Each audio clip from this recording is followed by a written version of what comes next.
Hello everyone, आज हम करेंगे exercise 4.3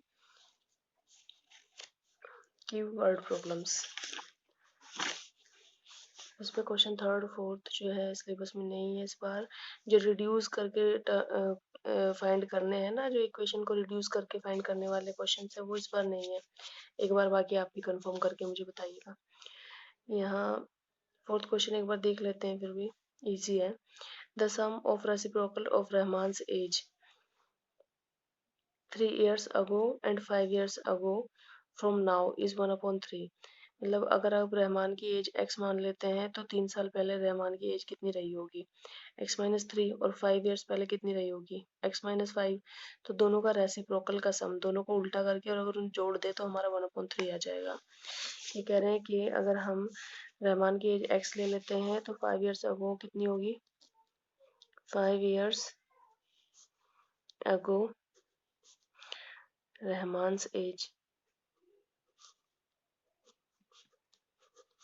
is equal to x-5 और 3 years ago कितनी हुई होगी, x-3। और इनका रेसिप्रोकल मतलब 1/x-3 plus 1/x-5 is equal to 1/3 है। इसको आप एलसीएम लेकर क्रॉस मल्टीप्लाई करके सॉल्व कर लीजिए। क्वाड्रेटिक इक्वेशन बनेगी, उसको फिर सॉल्व करके आंसर आ जाएगा। क्वेश्चन फिफ्थ है हमारा।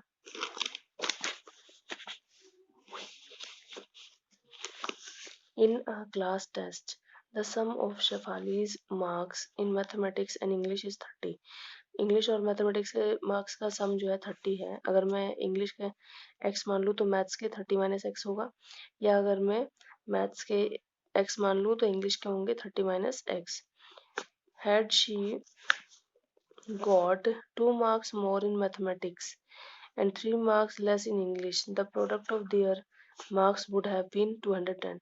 अगर मैथ में 2 नंबर कम होते और शी गॉट 2 मार्क्स मोर, अच्छा मैथ्स में 2 नंबर ज़्यादा होते और 3 मार्क्स लेस होते इंग्लिश में 3 मार्क्स कम होते, तो मार्क्स का जो प्रोडक्ट है 230 होता। Find her marks in 2 subjects, in 2 subjects में उसके मार्क्स निकालने हैं। तो हम लेट कर लेते हैं, लेट मार्क्स इन मैथ्स। तो मैथ्स में कितने हो गए x, तो इंग्लिश में कितने हुए, फिर सेम चीज लिखनी है, इंग्लिश में हो गए 30 - x। ठीक, अब अगर मैथ्स में 2 मार्क्स उसके मोर रहे होते, ज्यादा रहे होते, ठीक है, तो मैथ्स में अकॉर्डिंग टू क्वेश्चन, क्वेश्चन के अकॉर्डिंग क्या कर रहे हैं ये, अकॉर्डिंग टू क्वेश्चन क्या कहा जा रहा है कि मैथ्स मार्क्स अगर उसके होते, या मार्क्स इन मैथ्स अगर उसके होते x+2, और इंग्लिश में उसके मार्क्स होते जो पहले है इंग्लिश के मार्क्स, इंग्लिश में है उसके 30 - x। तो अगर इंग्लिश में 3 कम होते तो 3, जो पहले मार्क्स है उसमें से 3 माइनस कर दिया। मैथ्स में 2 ज्यादा होते तो मैथ्स में जो पहले मार्क्स है उसमें 2 प्लस कर दिया। तो आपका यहाँ आ गया उसके मार्क्स 30 - 3 हो गया 27 - x। तो इन दोनों का प्रोडक्ट 210 होता, यानी कि x+2 multiply 27 - x equals to 210। ये क्वेश्चन के अकॉर्डिंग हमारी इक्वेशन यहाँ से निकल कर आएगी जब हम इसको सॉल्व करेंगे। जब हम इसकी मल्टीप्लाई करेंगे तो होगा 27x माइनस x², 2 की 27 में करेंगे तो कितना हो जाएगा, 54 प्लस का होगा, ठीक है, प्लस माइनस का ध्यान रखना, माइनस 2x इक्वल्स टू 210।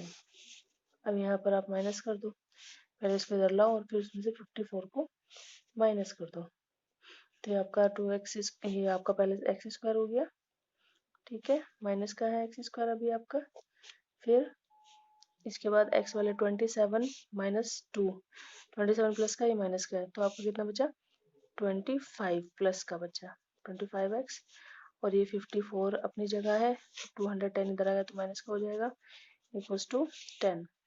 अभी यहाँ आप देखो कि हम ये दोनों माइनस कर देंगे, तो ये हमारा कितना बचेगा, माइनस का बचेगा 156 इक्वल्स टू 0। ठीक, अब हमें इक्वेशन बनानी है, पहले तो आप इसको अब सॉल्व करना है। ठीक है, इक्वेशन तैयार है, इसको सॉल्व करना है। यहाँ इन दोनों टर्म के पहले आप मल्टीप्लाई करते हो, फिर बीच वाले टर्म को तोड़ते हो फैक्टराइजेशन से। अगर आप सॉल्व करना चाहो उससे कर लो, या फिर आपने जो डिस्क्रिमिनेशन का जो आपको फॉर्मूला सिखाया था, फॉर्मूला हमने पहले भी पढ़ा है, क्वाड्रेटिक फॉर्मूला जो पढ़ा था, minus x is equal to minus B plus minus square root D upon 2a करके, उससे भी निकाल सकते हैं, दोनों से आंसर आ जाएगा। लेकिन फैक्टराइजेशन से थोड़ा जल्दी हो जाता है काम। अब यहाँ देखो, इन दोनों को मल्टीप्लाई करने पर आया 156 प्लस का। तो इसके ऐसे दो टुकड़े करने हैं जिनको मैं प्लस या माइनस करूँ, ऐड करूँ या माइनस करूँ, तो मेरे पास 25 आ जाए। और उनके उन दो टुकड़ों की मल्टीप्लाई करूँ तो मेरे पास आ जाए 156। तो ऐसे मेरे पास है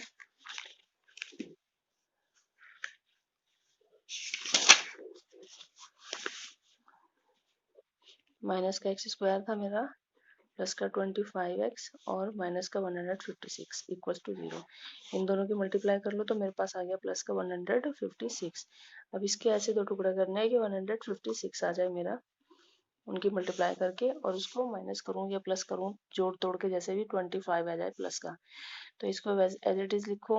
इसको आप एक चीज कर सकते हो कि -1 से पूरे को मल्टीप्लाई भी कर सकते हो, जिससे कि यहाँ साइन आपके थोड़ा इजी हो जाता है करने में। ये माइनस का प्लस हो जाएगा, प्लस का माइनस, माइनस का प्लस, थोड़ा साइन आपके इजी रहेंगे फिर सॉल्व करने में, ऐसे भी हो जाएगा। आपके 13x और 12x अगर मैं लेती हूँ तो मेरा आ जाएगा 25 भी हो जाएगा प्लस करने पर, और इनकी मल्टीप्लाई करने पर 156 भी आ जाएगा प्लस का। अब इन दो में से कॉमन लो, इन दोनों में से जब हम कॉमन लेंगे, फिर इन दोनों में से लेंगे, तो यहाँ से कॉमन मुझे क्या मिल रहा है, x कॉमन मिल गया। तो यहाँ क्या बचा, माइनस का x प्लस 13, यहाँ पे मैंने प्लस लिखना है। इन दोनों में क्या कॉमन है, 12। यहाँ 12 बाहर आ गया तो इधर बचा x माइनस 12 बन जा, और फिर 3 इधर गया तो 36, 12 3 था। ठीक है, यहाँ थोड़ा साइन का पंगा चल रहा है।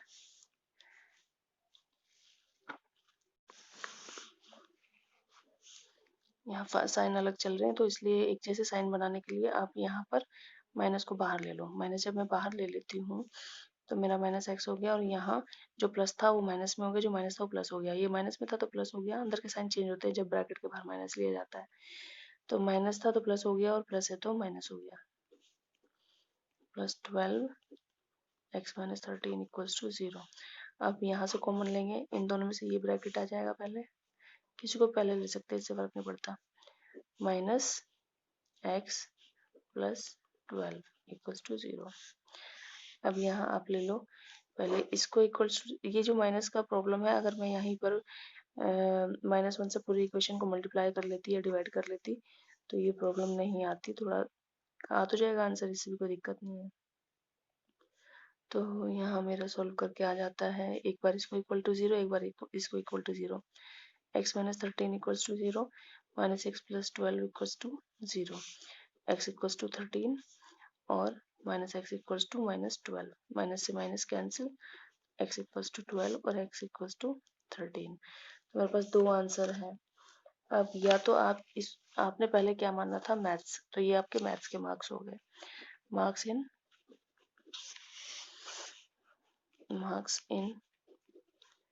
मैथ्स। तो आपके कितने हो गए, दो आंसर आते हैं इस तरह के इक्वेशंस में। अगर मैं एक्स ये लेती हूँ तो ये मैथ्स में हो गए, और इंग्लिश में 30 माइनस 13 इक्वल्स टू 27, तो 17। एक आंसर तो आपका ये हो गया इफ। ठीक है, अगर मैंने x इक्वल्स टू 13 लिया तब ये केस है।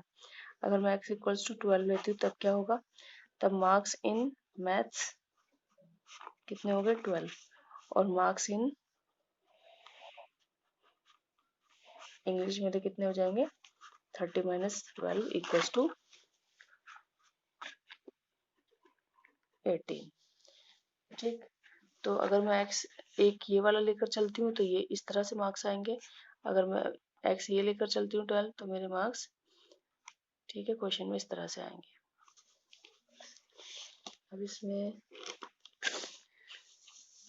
नेक्स्ट क्वेश्चन है, the diagonal of a rectangle field is 60 meters more than the shorter side. If the longer side is 30 meter more than the shorter side, find the side of the field. एक field है और वो rectangular shape में है।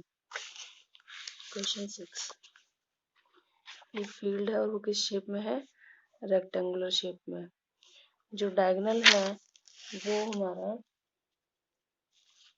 60 meters more than the shorter side, तो 60 meters more है shorter side से, सबसे छोटी साइड से। और इफ द लॉन्गर, अभी देखो इसमें लॉन्गर साइड ये है, शॉर्टर ये है। अगर मैं लेट कर लेती हूँ, let shorter side equals to x, तो ये मैं एक्स लेट कर लेती हूँ, तो इससे ये 30 मीटर जाता है और ये 60 मीटर जाता है। ये है क्वेश्चन, ठीक है।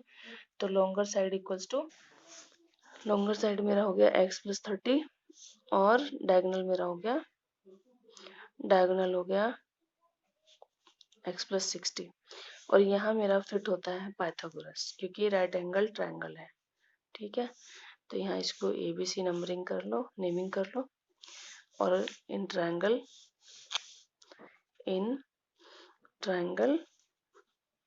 ABC बाय पाइथागोरस थ्योरम, ठीक है। पाइथागोरस लग जाएगी यहाँ पर कि डायगोनल का स्क्वायर मतलब AC का स्क्वायर इक्वल टू बेस का स्क्वायर प्लस हाइपोटेन्यूज का स्क्वायर। तो बेस कितना मेरा BC का स्क्वायर प्लस AB का स्क्वायर, ठीक है। हाइपोटेन्यूज का स्क्वायर इक्वल टू आपका बेस का स्क्वायर प्लस परपेंडिकुलर का स्क्वायर। तो वो फॉर्मूला लगा दिया हमने। अब यहाँ वैल्यूज रखते जाइए और इसको सॉल्व कीजिए।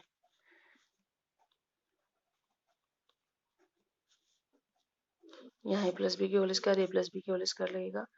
फिर सारा आप एक तरफ ले आइए, जो हमारी क्वाड्रेटिक इक्वेशन होती है ax square plus bx plus c की फॉर्म में चेंज कीजिए, और जो इक्वेशन आएगी उसको सॉल्व करके आपके पास x आ जाएगा। जैसे ही x आएगा आप उसमें 30 प्लस करेंगे तो लॉन्गर साइड आ जाएगी, और उसमें 60 प्लस करेंगे x में तो आपकी डायगोनल आ जाएगा। अब हम चलते हैं एक्सरसाइज 4.4 पर। इसी तरह से आप समझ के सारे क्वेश्चंस कर लेंगे। कुछ क्वेश्चन इसमें छुड़वाए हुए हैं, 8, 9, 10 भी छुड़वाए हुए हैं, तो मैं नहीं करा रही हूँ उनको। बाकी मुझे कंफर्म कर देना, किसी को अगर लगे I can repeat them. Exercise 4.4, इसमें कहा गया है find the nature of the roots of the following quadratic equation, if real root exist find them. तो पहले तो नेचर ऑफ द रूट निकालना है, उसके लिए आपको निकालना पड़ेगा d, और d होता है आपका b स्क्वायर माइनस 4ac। और अगर आपका ये वैल्यू आपकी मोर देन 0 आती है, ठीक है, तो आप कहेंगे two distinct rules, real roots, मतलब दो रियल रूट्स आएंगे, वो भी अलग अलग। अगर आपकी 0 होती है तो d, अगर d equals to d more than 0 निकल कर आता है तो आप कहेंगे कि आपके दो रूट्स निकल कर, मतलब दो रियल वैल्यूज निकल कर आएंगी, जो भी आपका वेरिएबल होगा उसकी। और अगर ये आपका d इक्वल्स टू 0 होता है तो आप कहेंगे दो इक्वल रियल वैल्यू, मतलब दो इक्वल वैल्यूज निकल कर आएंगे, आपके जो रूट्स होंगे इक्वल होंगे दोनों। इसमें अलग अलग होंगे, इसमें इक्वल होंगे। और अगर नेगेटिव में आ जाती है, लेस देन 0 आ जाती है, तो आपको होगे नो रियल रूट्स। तो दो सिचुएशन में आप सॉल्व करोगे, तीसरी में आगे सॉल्व नहीं करोगे, ठीक है। तो वही चीज है यहाँ पर। एक क्वेश्चन करके देख लेते हैं 4.4 का। क्वेश्चन है हमारी 2x square minus 3x plus 5 equals to 0। तो यहाँ पहले हम ABC की वैल्यू फाइंड करेंगे। ABC की वैल्यू फाइंड करेंगे तो हमारा a equals to 2, b equals to minus 3 और c इक्वल्स टू 5। तो यहाँ हम निकालेंगे d equal to B square minus 4ac। b कितना है 3, तो 3 माइनस 3 की होल स्क्वायर माइनस 4 इंटू ए कितना है 2 और सी कितना है 5। अब यहाँ 3 3 ज़ा 9 माइनस 4 2 ज़ा 8 40। तो आपका यहाँ आ गया 31 माइनस का। तो डी आपका लेस देन 0 है, that means no real roots. तो इसको आगे सॉल्व करने की भी आपको ज़रूरत नहीं है। Note it. नेक्स्ट क्वेश्चन देख लीजिए सी का सेकंड वाला। 3x square minus 4 root 3x plus 4 equals to 0। यहाँ भी a आपका 3 है, b आपका माइनस 4 रूट 3 है और c आपका 4 है। यहाँ भी आप d निकालेंगे। d निकालने के लिए आपको वही करना होगा, d equal to B square minus 4ac। तो b कितना है हमारा माइनस का 4 root 3 whole square minus 4 into a कितना है 3, c कितना है 4। 4 4 ज़ा 16, रूट से रूट कैंसिल, 3 अब बाहर आ जाएगा माइनस, इसको मल्टीप्लाई कर लो। 4 3 ज़ा 12, 12 4 ज़ा 48। तो यहाँ आप देखो 48 माइनस 48, तो आपका d कितना आ रहा है यहाँ पर d equals to 0। d equals to 0 का मतलब हुआ कि आपकी जो रूट आएंगे इसको आगे सॉल्व तो करना है लेकिन सेम आएंगे, इक्वल आएंगे। मतलब मैं अगर इसको सॉल्व करने चलूँ फॉर्मूला यूज करके, जो कि मेरा है x equal to minus B plus minus square root D upon 2a, तो जो दो वैल्यू आएंगी सेम आंसर आएगा उसका। तो मेरा b है माइनस फॉर्मूले का और b है माइनस 4 रूट 3 प्लस माइनस, और d मेरा कितना आया था यहाँ पर 0। d कितना आया था सॉल्व करने के बाद 0, तो यहाँ मुझे रखना है 0 अपॉन 2 इंटू a कितना है मेरा 3। तो यहाँ मेरा आ गया माइनस माइनस प्लस हो गए 4 रूट 3 अपॉन 2 3 ज़ा 6, और ये पोर्शन पूरा हो गया 0। अब x इज इक्वल टू 2 2 ज़ा 4 2 3 ज़ा 6, ठीक। तो 2 रूट 3 अपॉन 3। तो ये मेरा अभी फाइनल आंसर नहीं है, इसमें अभी आप थोड़ा सा और आगे कर सकते हैं कि इसको मैं लिख सकती हूँ 2 रूट 3 और ये 3 को मैं रूट 3 इंटू रूट 3 लिख सकती हूँ, रूट से रूट कैंसिल, तो मेरा 2 अपॉन रूट 3।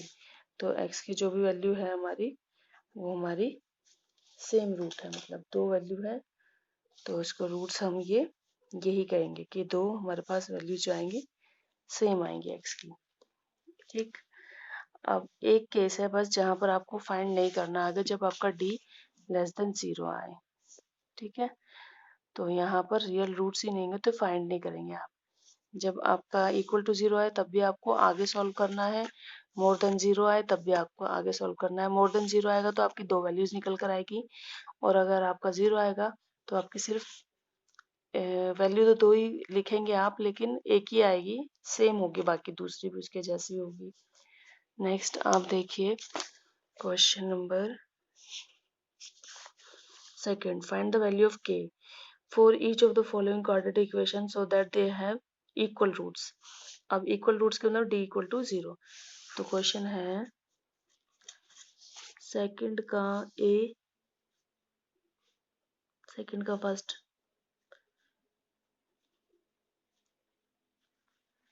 तो यहाँ पर ये कह रहे हैं कि d इक्वल्स टू 0 है, ठीक है। यहाँ पर इन्होंने हमें इक्वल रूट्स कहा तो हम समझ जाएंगे d इक्वल्स टू 0। अब यहाँ पहले d निकालो फिर इक्वल टू 0 रख देना। अब a निकालो 2, b कितना है k और c कितना है 3। अब इसको मैं क्या करूँगी, d निकालूंगी minus B square minus 4ac करके, ठीक है। बी स्क्वायर, बी कितना है मेरा k की स्क्वायर माइनस 4, ए कितना है 2 और c कितना है 3, तो k स्क्वायर माइनस 4 2 8 24। ठीक है, तो d इन्होंने कहा था 0, तो d की जगह मैं क्या रख दूंगी यहाँ 0। तो k square is equal to 24, इसको मैं इधर ले आई। ठीक है, तो माइनस का k square equal to minus का 24, स्क्वायर से माइनस कट गई तो k इक्वल टू 24, स्क्वायर हटाऊंगी तो इधर स्क्वायर रूट लग जाएगा। इसको आप सॉल्व कर लो, 24 का आप फैक्टर कर लो, 2 1 जा 2 2 जा 2 6 जा 3 2 जा, तो यहाँ पर आपका इसका पेयर बन गया, ये बाहर आ गया 2, बाकी सब दोनों अंदर। ठीक है, इस तरह से सॉल्व करना है। तो 4.4 की वर्ड प्रॉब्लम देख लेते हैं। Is it possible to design a rectangular mango grove whose length is twice its breadth? अगर ब्रेड्थ हमारी x है तो लेंथ कितनी होगी, ट्वाइस, डबल। ठीक है, एक रेक्टेंगुलर मैंगो का हमें वो बताना है, लेंथ ब्रेड्थ, बगीचे का लेंथ ब्रेड्थ बताना है, जिसकी जो लंबाई है वो चौड़ाई से दुगनी है और इसका एरिया 800 मीटर स्क्वायर है। तो इसमें हम लेट कर देंगे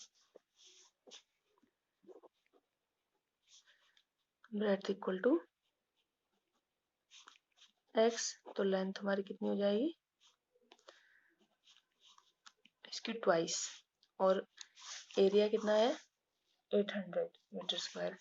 तो एरिया का क्या होता है, length into breadth equals to 800 metre square दिया है। लेंथ मेरी कितनी है 2x और ब्रेड्थ कितनी है x equals to 800 metre square. ठीक है, अब इसको हम सॉल्व करेंगे आगे। 2x स्क्वायर इक्वल टू 800, यहाँ से 2 नीचे जाएगा, मल्टीप्लाई में तो अपोन में चला जाएगा, 400 आ गया, स्क्वायर हटाया तो यहाँ पर स्क्वायर रूट लग गया, इसका आंसर आ गया प्लस माइनस 20। दो आंसर आए प्लस माइनस 20। माइनस वाला नहीं लेंगे क्योंकि ब्रेड्थ कैन नॉट भी, किसी भी एरिया है, कोई भी स्पेस है, उसकी ब्रेड्थ नेगेटिव नहीं हो सकती, ब्रेड्थ कांट भी नेगेटिव। सो ब्रेड्थ कितनी हो गई हमारी 20 प्लस वाली, और लेंथ कितनी है 2 से मल्टीप्लाई कर दो, डबल का आता ना क्वेश्चन में, तो 40 मीटर। ये दो आंसर रहेंगे। इसी तरह से आपको आगे भी वर्ड प्रॉब्लम करनी है।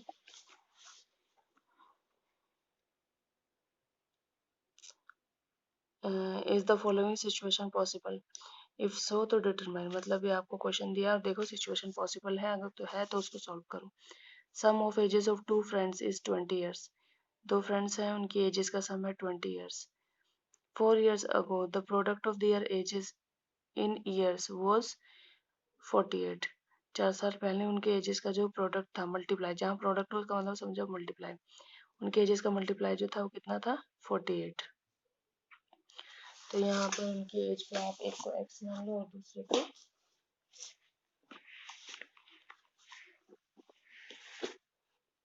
सम ऑफ 2 फ्रेंड, अच्छा एक का x मानेंगे तो दूसरे का ऑटोमेटिकली 20 माइनस x हो जाएगा।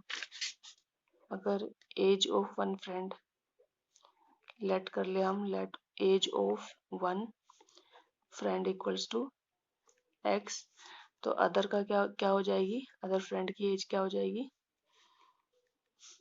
20 माइनस x। और आगे सिचुएशन दी है कि 4 years ago, 4 साल पहले उनकी एजेस का प्रोडक्ट, तो 4 साल पहले 4 years ago, age of one friend, एक फ्रेंड की एज कितनी है x माइनस 4, तो अदर फ्रेंड की कितनी होगी, अदर फ्रेंड की एज कितनी होगी, other friends age 4 years ago उसकी होगी 20 माइनस x, तो उसकी ऑलरेडी है आज प्रेजेंट एज, ये प्रेजेंट एज मानते हैं हम स्टार्टिंग में, तो उसमें से 4 माइनस कर दो तो कितना हो गया हमारा 16, 20 में से 4 गया 16 माइनस x, इनका प्रोडक्ट यानी कि x माइनस 4 और 16 माइनस एक्स, इनका प्रोडक्ट इक्वल्स टू दे रखा है 48। 4 साल पहले की एक फ्रेंड की एज, 4 साल पहले की दूसरी फ्रेंड की एज, इनका प्रोडक्ट मतलब मल्टीप्लाई इक्वल्स टू 48। अब आप x की इस पूरे मल्टीप्लाई करें, इसकी पूरे मल्टीप्लाई करें, इक्वेशन आएगी, सॉल्व करके x की वैल्यू आएगी, आप यहाँ पुट करेंगे तो अदर फ्रेंड, x मतलब वन फ्रेंड, और 20 माइनस एक्स करेंगे तो दूसरे फ्रेंड की एज भी आ जाएगी। दैट्स इट, ऐसे ही करना है सारा।